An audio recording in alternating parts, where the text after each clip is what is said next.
Dhaka two আগরতলার long মার্চের ঐতিহ্যবাহী কিশোরগঞ্জের ঐতিহ্যবাহী ভৈরবের আজকের এই পথসভায় সভাপতিত্ব করছেন জাতীয়তাবাদী যুবদলের বিপ্লবী সভাপতি আব্দুল মোনায়েম মুন্না। প্রধান অতিথি হিসেবে উপস্থিত হয়েছেন জাতীয়তাবাদী স্বেচ্ছাসেবক দলের বিপ্লবী সভাপতি এস এম জিলানী।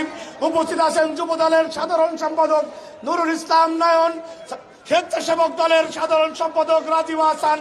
কিছুক্ষণের মধ্যে উপস্থিত হবেন ছাত্র দলের সভাপতি রাকিবুল ইসলাম রাকিব এবং বিপ্লবী সাধারণ সম্পাদক নাসির উদ্দিন নাসির।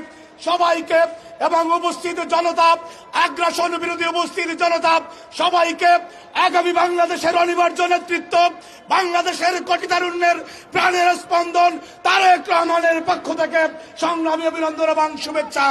সংগ্রামী উপস্থিতি, বক্তব্য খুবই স্পষ্ট। আমরা দেখেছি 5ই আগস্ট খুলে